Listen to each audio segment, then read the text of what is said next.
자, 계속해서 151페이지 맨 하단 보게 되면 링크 상태 프로토콜과 고급 거리 벡터 프로토콜 이야기를 계속해서 해보도록 하겠습니다.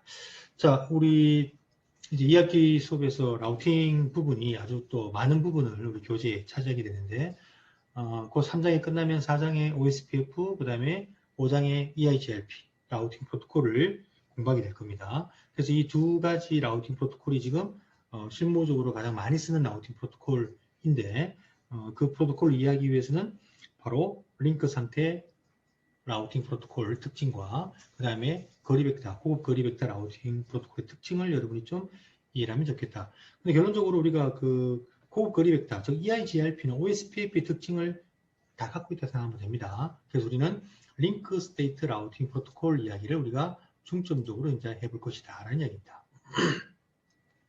자, 그래서 요 그림 이야기가 151페이지 보게 되면 요 그림이 보입니다. 우리가 이미 그 동쪽 라우팅 프로토콜, 지금 링크 스테이트 라우팅 프로토콜, 동쪽 라우팅 대표적으로 OSPF가 바로 링크 상태 라우팅 프로토콜이다. 이건 반드시 그죠? 링크 스테이트 하면 OSPF 이렇게 기억을 해야 될 겁니다. 어찌됐든 동쪽 라우팅 프로토콜은 서로 라우터들끼리 뭐 한다? 경로 정보를 자기 라우팅 테이블에 또는 자기가 가지고 있는 경로를 이웃한 라우터한테 이렇게 서로 광구를 하는 우리가 메커니즘을 갖고 있다고 했죠. 자, 근데 우리가 그 거리 벡터 같은 RIP, 립 같은 경우는 그냥 광고를 갖다 그냥 하고 만다고 했죠. 광고를 하면은 그냥 이웃한 라우터는 광고한 그 경로를 그냥 바로 라우팅 테이블에 집어넣어 버린다고 했습니다. 그래서 우리가 거리 벡터는 테이블이 하나밖에 없다. 라우팅 테이블밖에 검증을 하지 않는다는 얘기죠. 그러다 보니까 잘못된 정보를 알려줘도 그거를 라우팅 테이블에 집어넣다 보니까 경로를 갖다 보죠. 그러니까 잘못된 경로를 사용을 함으로 인해서 루프가 생길 수 있는 문제가 있더라. 그래서 이걸 전문 용어로 이거는 우리가 루머에 의한 라우팅이다. 이런 이야기를 했었습니다. 자, 하지만 링크 스테이트는 보세요. 테이블이 아까 잠깐 표를 봤습니다만 3개 있었죠. 인접 테이블. 즉, 잠시 후 보겠습니다만 이 라우터들끼리 서로 경로 정보를 주고받으면요. 모든 라우터는 네이버 테이블, 영어로 우리말로 인접 테이블, 즉 지금 C 같은 경우는 B와 D가 있죠, 그죠? 그러면 C는 먼저 인접 테이블, 네이버 테이블에다가 B하고 D에 대한 정보를 이렇게 테이블에 집어넣습니다. 나의 이웃한 라우터가 어떤 것이 있는지, 즉 나하고 경로 정보를 주고받을 라우터가 어떤 라우터들이 있는지를 먼저 인접 테이블을 만들어냅니다. 그래서 인접 테이블이 물론 이 인접, 즉 이웃관계를 맺음에 있어서는 어떤 그런 또 절차가 있겠죠. 아무나 하고 우리가 이웃을 믿을 수가 없잖아요. 그래서 믿을 수 있는 신뢰성이 있는 이웃하고 그 라우터하고 이웃관계를 맺어야겠죠. 그러기 위해서는 어떤 정보가 또 일치해야 되고 어떤 정보가 일치하지 않으면 이웃관계를 못 맺는 경우가 또 4장 가면 자세하게 얘기 나올 겁니다. 자, 그래서 이렇게 이웃관계를 맺은 라우터들끼리 인접 테이블을 만들어냅니다. 인접 테이블에 보여지는 이 라우터는 신뢰할 수 있는, 믿을 수 있는, 즉 나하고 경로 정보를 서로 주고받을 수 있는 그러한 라우터라는 것을 확신할 수가 있게 되고, 그럼 이렇게 인접 테이블의 라우터들하고 서로 알고 있는 정보를 주고받아서 뭐를 만드느냐? 데이터베이스 테이블을 만듭니다. 데이터베이스 테이블. 그럼 이 데이터베이스 테이블에는 이 전체 네트워크의 모든 경로 정보, 자, 하나, 둘, 셋, 넷, 다섯, 이게 6개의 경로 정보가 있네요. 이 정보가 전부 여기 다 등록이 되어집니다. 자, 그러면 이 데이터베이스 테이블은 전체 네트워크의 토폴로지, 전체 네트워크의 그림을 가지고 있다고 생각하면 됩니다. 그럼 이제 C 라우트가 이 데이터베이스 테이블의 모든 경로를 도달하기 위해서는 어떤 경로로 가는 것이 루프가 없으면서 최단 경로로 갈 수 있는지를 이제 계산을 하게 됩니다. 그 계산하는 알고리즘이 바로 SPF 알고리즘이라고 하는데, 여러분 교재 지금 152페이지 상단 두 번째 중간에 보십시오. Shortest Path First. 말 그대로 가장 짧은 경로를 먼저 사용한다는 뜻입니다. 무조건 짧다고 해서 쓰는 것이 아니라 루프가 없다는 것이 보증이 된, 루프가 없다는 걸 계산을 이제 SPF 계산을 합니다. 보증이 된 최단 거리를 이 데이터베이스 테이블 안에서 이 알고리즘이 계산을 한다는 얘기죠. 계산해서 이렇게 트리 구조를 만듭니다. 자, 이게 바로 지금 만약에 C 라우트에서 계산한다면 이게 C 라우트, 루트가 됩니다. C, 요 라우트가 루트가 되어서 모든 목적지. 자, 목적지가 C 입장에서는 뭐 자기 갖고 있는 요거도 있고, 그죠? 여기 전체 6개가 있겠죠? 여기에 있는 6개 경로를 전부 이렇게 나열을 해서 어느 경로로 가는 게 제일 빠른 경로인지를 트리 구조로 이렇게 만들어냅니다. 만들어내서 나중에 우리가 그 좀 전에 말했던 코스트 값이라는 게 있었죠. 그죠? 비용 값을, 즉 속도에 따른 코스트 값을 이제 계산을 해서 어떤 경로로 가는 것이 최단 경로인지를 판단하게끔 만들어준다. 그래서 루프가 없는 최단 경로를 계산해서 어디다가 라우팅 테이블에다가 이렇게 등록을 갖다가 시킨다는 이야기죠. 그럼 여기 라우팅 테이블에 등록되는 경로는 루프에 풀이하면서도 최단 경로라는 것이죠. 최적 경로. 예, 그래서 우리가 이렇게 그러다 보니까 그 링크 스테이트 라우팅 프로토콜로 만들어진 라우팅 테이블의 경로는 우리가 말 그대로 루프가 없다는 것을 확신할 수 있는, 신뢰할 수 있는 그런 경로가 되어진다라는 얘기입니다. 자, 아까 우리가 거리 벡터인 RIP 같은 경우는 테이블이 뭐밖에 없습니까? 라우팅 테이블이 하나밖에 없지 않습니까? 그래서 이웃한 라우터가 알려주는 경로 정보는 무조건 라우팅 테이블에 집어넣어 버리더라. 그래서 우리가 거짓된 정보를 알려줘도 그대로 경로로 사용을 하는 게 문제였죠.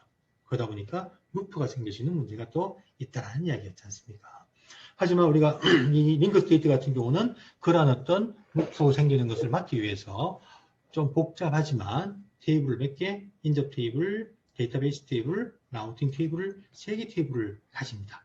그러다 보니 결국은 테이블을 하나 가지는 거리 벡터보다 메모리가 많이 필요하겠죠. 네, 네트워크가 크다면요. 자, 그 다음에 또 이 데이터베이스 테이블에서 루프가 없는 최단 경로를 매번 계산을 합니다.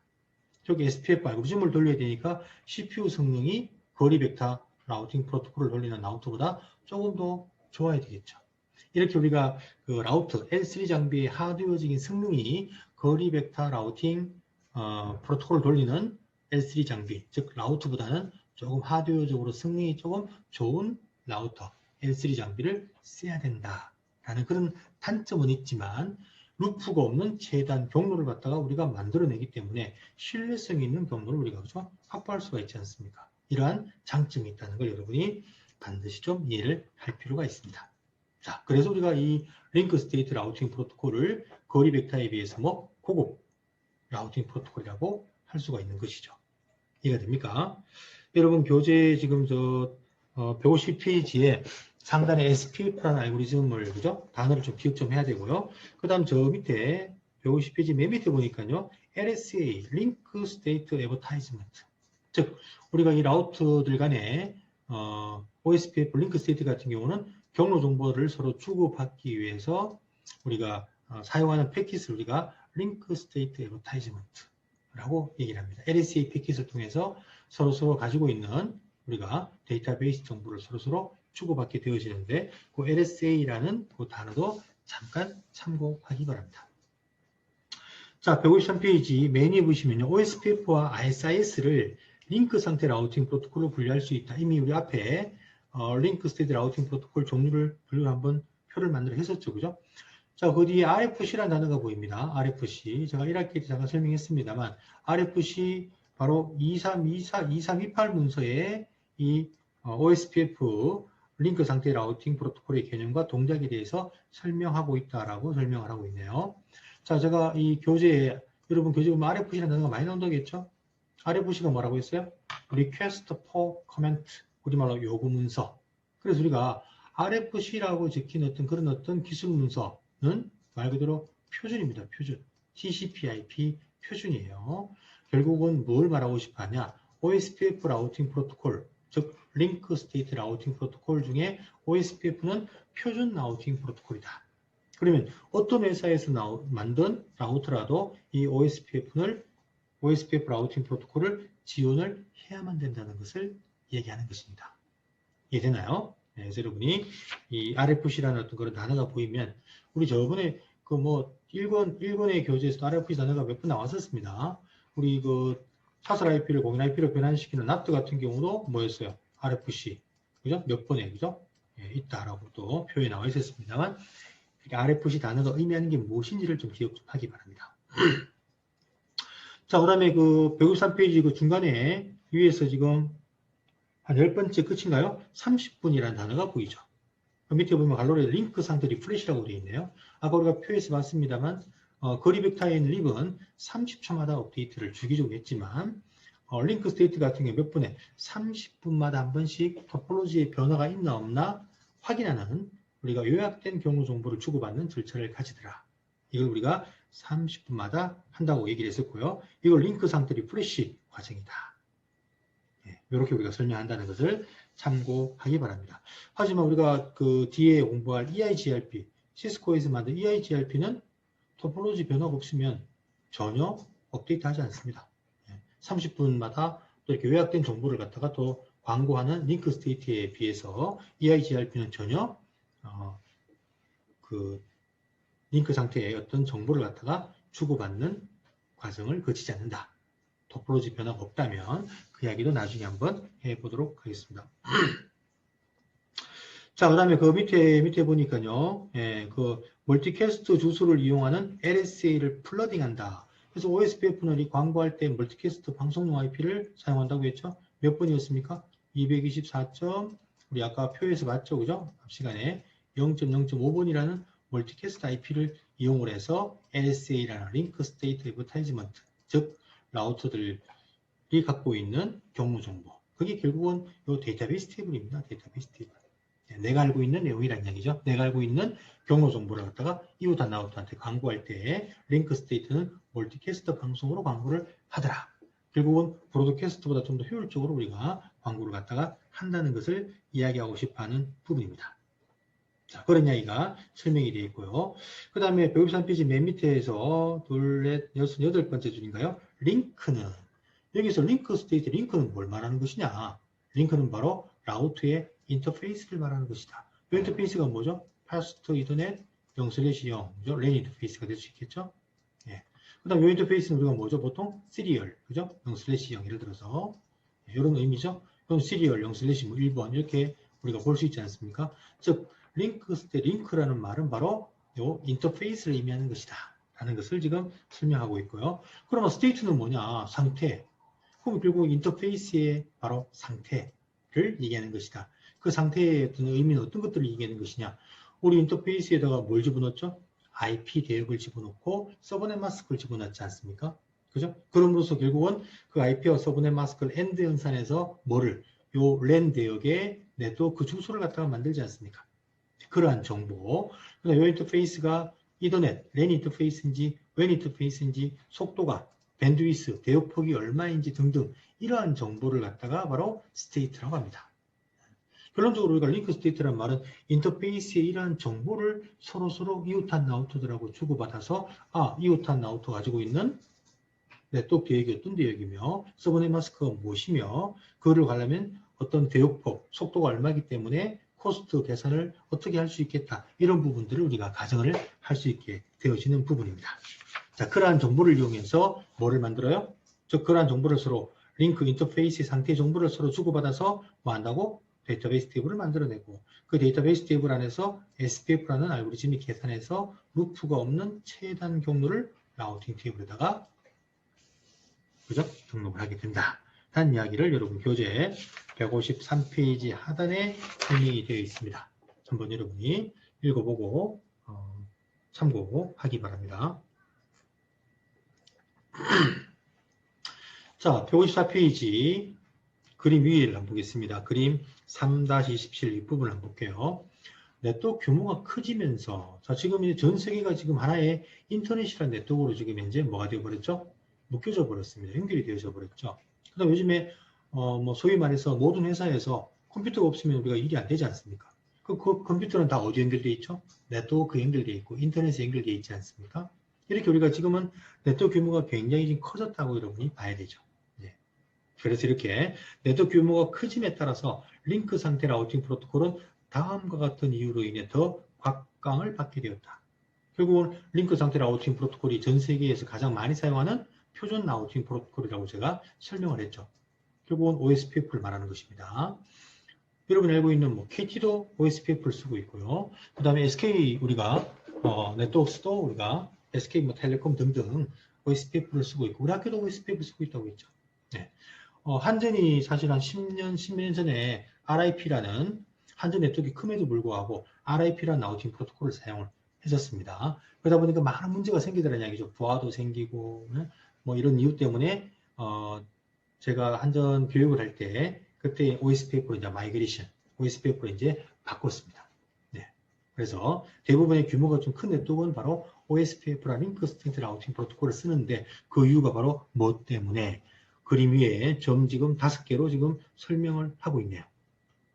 이미 아까 설명했던 내용입니다. 한번 보겠습니다. 첫 번째 점, 링크 상태 프로토콜은 토폴로지가 변하면 항상 업데이트를 보낸다.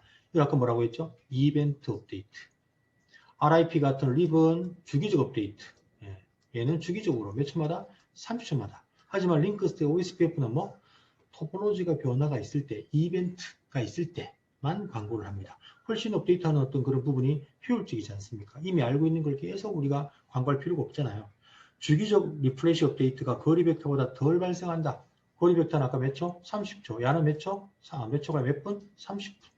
이런 이야기입니다. 그래서 30분마다 광고하는 것도 전체가 아니라 요약된 간단하게 우리가 확인할 수 있는 내용 정도만 30분마다 광고한다. 라는 이야기입니다. 자, 그 다음에 중요한 부분이 세 번째 점, 라우팅 프로토콜을 실행 중인 네트워크를 영역 계층으로 나눌 수가 있다. 그렇게 하면 경로 변화의 범위를 한정시킬 수가 있다. 자, 이게 사실은 굉장히 중요한 이야기입니다. OSPF가 링크 스테이트 라우팅 프로토콜은 설계할 때 굉장히 중요한 개념을 여러분이 이해를 해야 됩니다. 바로 계층적인 설계를 해야 된다. 계층적인, 하이라키컬한 이 계층이 일곱 몇 계층이냐? 2계층입니다. 2계층. 2계층.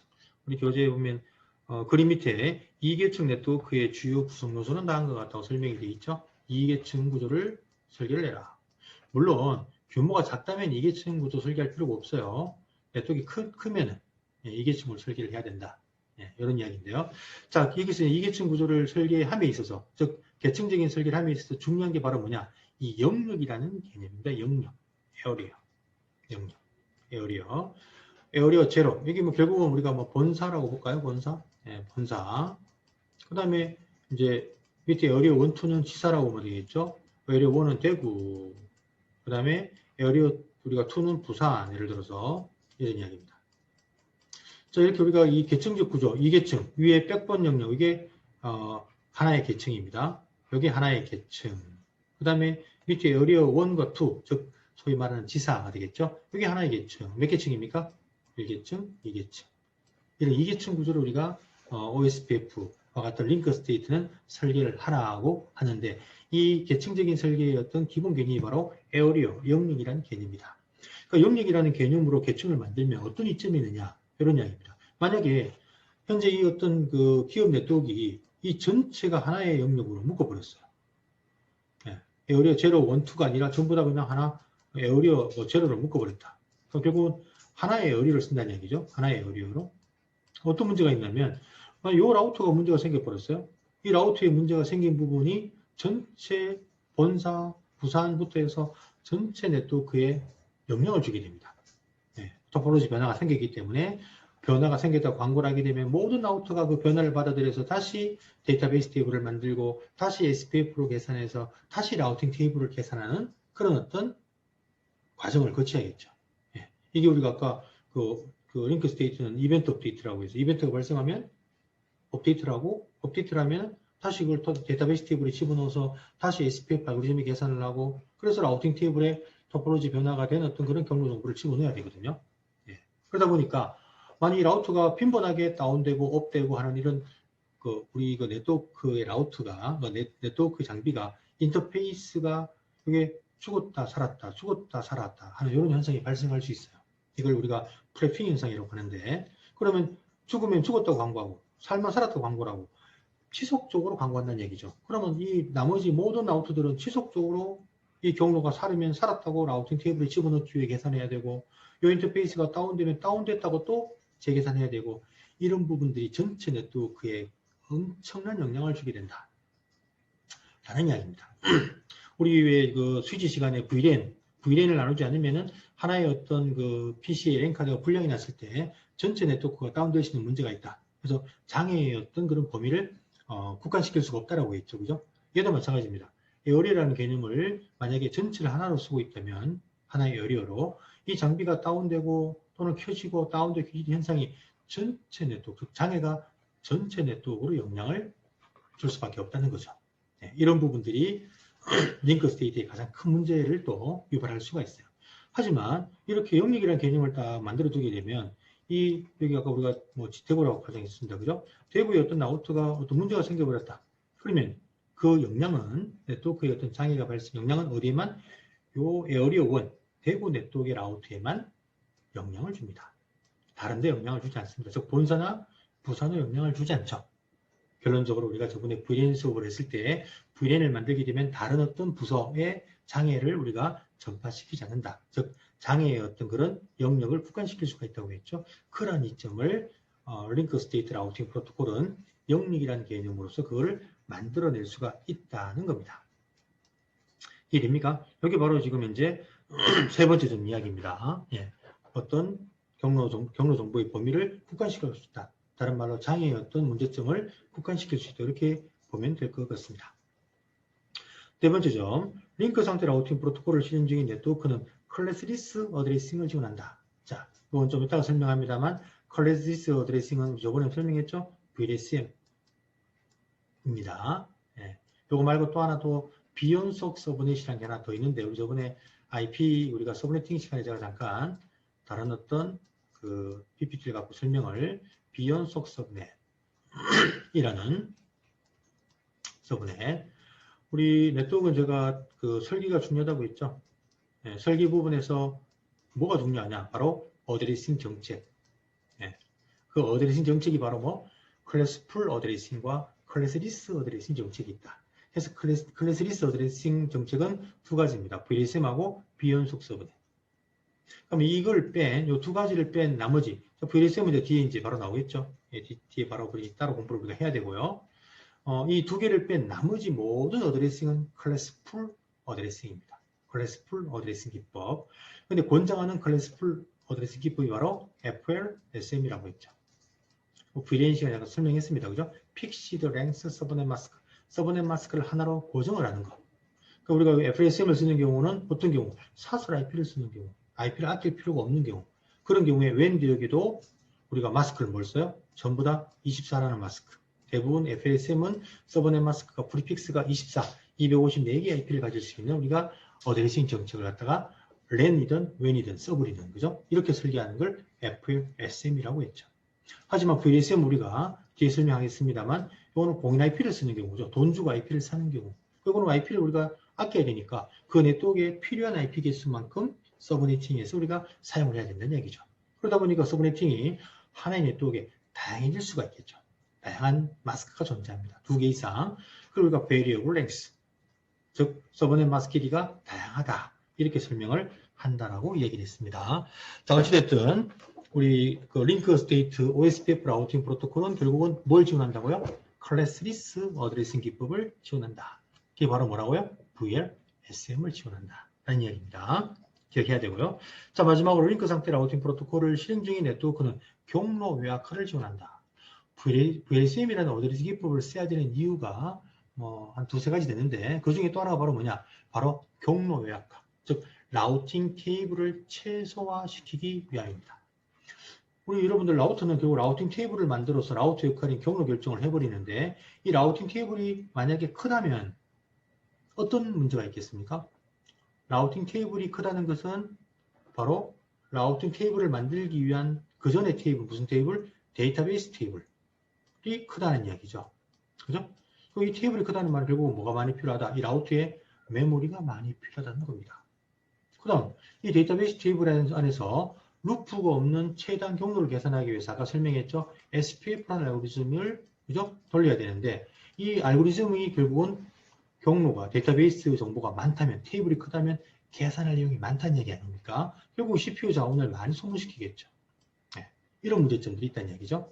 또 라우팅 테이블이 크다는 말은 이웃한 나웃한테 광고할 정보가 많다는 거죠. 그러면 결국은 요 광고를 전달하는 요 웬 링크, 요 링크의 대역폭을 속도를 또 뭐 소위 깔아먹는, 소모시키는 또 이런 또 문제가 생기겠죠. 그래서 우리가 그 라우터 엔지니어가 해야 될 역할 중에 가장 큰 역할이 뭐냐? 어떻게 하면 라우팅 테이블을 최소화시킬 것이냐? 그럼 라우팅 테이블을 최소 줄이려면은 어떤 기술을 이해해야 되느냐? 금방 이야기 나왔던 뭐 요약과 경로를 요약하는 거, 여러 경로를 광고할 경로가 200개 있다. 그 200개를 갖다가 하나로 또는 뭐 2개로 어쨌든 이런 광고하는 경로를 갖다가 최소로 줄여서 위에 라우트에 라우팅 테이블이 그죠? 밑에 경로가 100개 있다. 이 100개의 경로를 갖다가 하나로 한 줄로서 광고를 해도 이 한 줄이 아래 라우트 100개 경로를 전부 다 포함하는 그런 경로로 우리가 만들어 줄 수가 있다면 이 상위 라우트 라우팅 테이블을 최소화할 수 있겠죠. 그러면 이 상위 라우트의 하드웨어, 메모리도 작아도 되고 CPU가 빈번히 계산하지 않아도 되니까 CPU 성능이 좋지 않아도 되고 많은 이점이 그죠? 만들어질 수가 있다라는 이야기입니다. 자, 이런 이야기를 하고 싶어 하는데 이 이야기는 이제 우리가 결론적으로 이렇게 경로를 요약을 할 수 있으려면은 애초에 바로 네트워크의 주소, 어드레싱을 경로 요약을 극대화시킬 수 있도록 극대화시킬 수 있는 어드레싱 기법을 써야 되는데 그게 결론적으로 바로 VLSM입니다.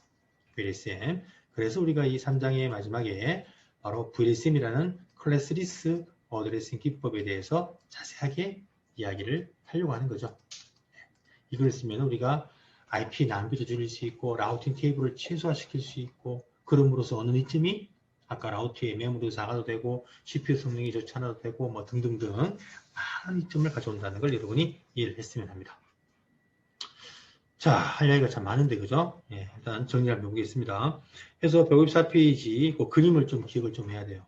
OSPF는 계층적인 설계가 굉장히 중요하다. 그 계층은 바로 몇 계층? 2계층 구조라고 있어요. 일반적으로 요 밑에를 일반 영역이라고 하고 155페이지에 이제 설명이 되어 있습니다. 에어리어 제로를 백번 에어리어라고 하는데 어쨌든 2계층 구조. 보통 우리가 백번, 에어리어 제로를 백번 영역을 우리가 보통 본사, 그 다음에 나머지 밑에 일반 영역이 보통 우리가 지사, 기업 네트워크에서 그렇게 우리가 이야기를 합니다. 그래서 이런 2계층 구조로 설계하는 것이 좋다. 해야만 된다는 거죠. 규모가 좀 크다면. 154페이지 그림 밑에 보면요. 2계층 네트워크의 주요 구성 요소는 다음과 같다. 영역, 자, 에어리어입니다. 그래서 에어리라는 개념을 여러분이 좀 기억을 하고요. 사장감을 세팅할 때 이 영역을 다 정의를 또 해줘야 돼요. 자, 그 다음에 우리가 AS라는 단어가 보이네요. AS. 이 AS는 사실 우리가 앞에서 말했던 우리가 자율 네트워크하고는 좀 다를 수 있지만 어쨌든 여기도 AS라는 것은 뭐냐? OSPF라는 하나의 라우팅 프로토콜을 쓰는 이게 하나의 AS예요. AS. 그래서 이건 전부 다 OSPF를 쓰고 있죠. 근데 만약 여기 또 라우터가 이렇게 있다는 가정해 볼까요? 이렇게 라우터 연결되어 있어요. 이거는 OSPF를 안 써요. RIP를 써요. 예를 들어서 이 라우터는 이쪽 네트워크는 그럼 이걸 우리가 뭐라 하냐? 외부 AS라 합니다. 외부 AS. 외부 AS. 즉 OSPF를 쓰지 않는 다른 어떤 우리가 영역을 외부 AS. OSPF 라우팅 프로토콜을 쓰는 영역을 우리는 하나의 AS라고 칭을 합니다. 그래서 이런 어떤 용어를 좀 기억했으면 하는 부분이고요. 자, 155페이지 AS라는 단어 밑에 보겠습니다. 네 번째 줄에 각 AS 안에는 뭐가 있다고? 백번 영역이 반드시 정의되어야 된다. 그 백번이 바로 에어리어 제로입니다. 백번 영역이 반드시 정의되어야 되고요. 백번이 아닌 다른 모든 영역은 백번과 연결되어야 된다. 보세요. 일반 영역, 에어리어 1과 에어리어 2는 백번, 요 중간에 경계 라우트, 점점 이 라우트를 밑에 보시면 ABR이라고 칭합니다만 에어리어 보드 라우트, 에어리어 경계 라우트라는 얘기죠. 보드 경계, 즉 백번 영역, 에어리어 제로와 에어리어 1을 그죠? 연결하는 경계 라우트라고 해서 야를 ABR이라고 야가 굉장히 중요한 역할을 합니다. 자, 그래서 모든 우리가 일반 영역의 라우트는 백번 영역에 직접 연결되어야 된다. 물론 여러분이 나중에 고급까지 가게 되면 직접 연결이 안 되고 여기에 이렇게 연결이 되어도 우리가 연결시키는 방법이 있습니다. 우리가 우리가 링크를 만들어서 하지만 기본적으로는 모든 영역은 여기 만약에 에어리어 3번 이렇게 될 수가 있는 경우도 부득이한 경우가 있을 수 있다는 이야기죠. 이건 권장하지 않는 부분이고요. 부득이할 때 또 연결할 방법이 있다는 이야기고 일반적으로는 백번 영역에 바로 일반 영역이 직접 연결되어야 된다는 걸 여러분이 이해했으면 하는 이야기입니다. 자, 백번 영역을 다른 말로 우리가 전위 영역, 운반 영역이라 합니다. 어떤 의미냐? 대구에 있는 만약에 에어리어 1에 있는 트래픽이 에어리어 2, 이게 부산이라 가정하면 가고 싶다. 바로 못 가죠. 연결이 안 돼 있습니다. 예, 그래서 반드시 OSPF의 영역은 모든 트래픽은 백번 영역을 통해서 이렇게 연결돼야 됩니다. 백번 영역을 통해서 이렇게 연결돼야 된다. 그래서 우리가 이 에어리어 제로를 이 백번 영역을 말한다고요? 운반 영역. 책에는 지금 현재 전이 영역, 트랜지션 영역이라고 얘기를 하고 있네요. 전이보다 운반이라는 용어가 더 편할 수 있겠다, 그죠? 운반 영역이라고 한다. 자, 이런 것들 여러분이 참고하기 바랍니다. 운반 영역. 그래서 다른 영역들은 백번 영역을 통해서 통신한다라는 이야기가 설명이 되어져 있습니다. OSPF의 백번이 아닌 영역을 부가적으로, 결국 백번이 아닌 영역은 에어리어 1, 에어리어 2라는 일반 영역입니다. 이런 일반 영역을 다른 영역으로 만들 수 있다는 걸 지금 잠깐 설명하는데, 이것도 우리 교재에서는 설명이 안 되어 있는데 참고만 하시기 바랍니다. SA, Stop Area라는 특별 영역으로 만들 수 있고요. 그 다음에 TSA, Totally Stop Area라는 우리가 영역으로도 만들 수가 있고, 그 다음에 NSSA, Not So Stop Area라는 영역을 만들 수가 있는데, 이런 영역으로 만드는 목적은 바로 뭐냐? 이 일반 영역의 라우트에 라우팅 테이블을 최소화시킬 수 있는 방법의 영역입니다. 아까 설명했습니다만 우리 라우터 엔지니어가 해야 될 가장 중요한 역할은 어떻게 하면 라우팅 테이블을 줄일 것인가. 그러면 그 라우팅 테이블을 줄이기 위해서 OSPF라는 링크 스테이트 라우팅 프로토콜을 쓰는 경우는 이 일반 영역을 이렇게 특수한 형태의 영역으로 만들 수 있는 기술을 알고 있어야 된다. 그러면 라우팅 테이블을 최소화시킬 수가 있습니다. 이런 부분도 우리가 여기서는 지금 설명하지 않고 있습니다만, 그냥 여러분 여기서 용어만 좀 기억하시면 되겠죠. 이런 특수 일반 영역이 된 이런 특별 영역으로 만들 수가 있구나. 이 특별 영역은 영역의 목적은 뭐 다는 아니지만 대부분 어떻게 하면 일반 영역에 있는 라우트의 라우팅 테이블을 최소화시킬 수가 있느냐라는 부분의 특별 영역이다라고 여러분이 이해하면 될 것 같습니다. 자, 그래서 우리가 그 155페이지 중간에 점내기가 보입니다. 그래서 라우트의 어떤 이렇게 링크 스테이트 라우팅 프로토콜은 계층적인 설계를 하게 되면 그 라우트의 역할, 라우트 이름이 부여되게 되어집니다. 먼저 A 라우트는, 자, 여기 지금 현재 우리 교재 보면 A 라우트죠. A. 이게 바로 뭐죠? B. 그 다음에 C 라우트. 우측 페이지, 154페이지 그림 보면 라우트 이름이 D 라우트, 그 다음에 E 라우트네요. 그래서 먼저 다시 150페이지 보면은 A 라우트는 OSPF에 아까, 자, 여기 영역이 아까 뭐 백번 영역이라고 했죠? 백번 영역에 존재하는 라우트를 뭐라 하냐? 백번 라우트라고 합니다. 용어적인 부분입니다. 그 다음에 ISIS는 야를 L2 라우트라는데, 자, ISIS는 우리가 지금 쓰지 않기 때문에 생략하겠습니다. B 라우트와 C 라우트, 자, B와 C 라우트입니다. B와 C 라우트는 OSPF에서 아까 뭐란다고 했죠? ABR, 에어리어 보드 라우트라는 단어가 보일 겁니다. 즉, 백번 영역과 일반 영역의 경계를 가지는 라우트다 라고 얘기하는 부분이고요. 이 영역의 라우트가 굉장히 중요합니다. 그래서 일반 영역의 트래픽을 백번으로 보내고 그 백번을 다시 다른 영역으로 그죠? 보내기 위해서 바로 존재하는 라우트가 되어집니다. 그 다음에 D와 E 라우트는, 이 라우트는 OSPF의 백번이 아닌 우리가 인터럴, 일반 영역에 있는 우리가 인터럴, 내부 라우트라고 칭을 합니다. 칭을, 그런 이야기고요. 그 다음에 맨 마지막 점 ABR 라우트는 백번이 아닌 내부 라우트의 기본 경로를 통보한다. 자, 여러분들 우리가 그 기본 경로가 뭐였죠? 디폴트 라우트였죠. 결국은 요 밑에 라우트가, 이게 물론 이 안에 뭐 아까 우리가 대구에 많은 라우트가 있겠죠. 그럼 이 라우트들의 모든 경로를 전부 다 요 같은 영역에 에어리어 1에 있는 라우트들의 경로를 라우팅 테이블에 가실 겁니다.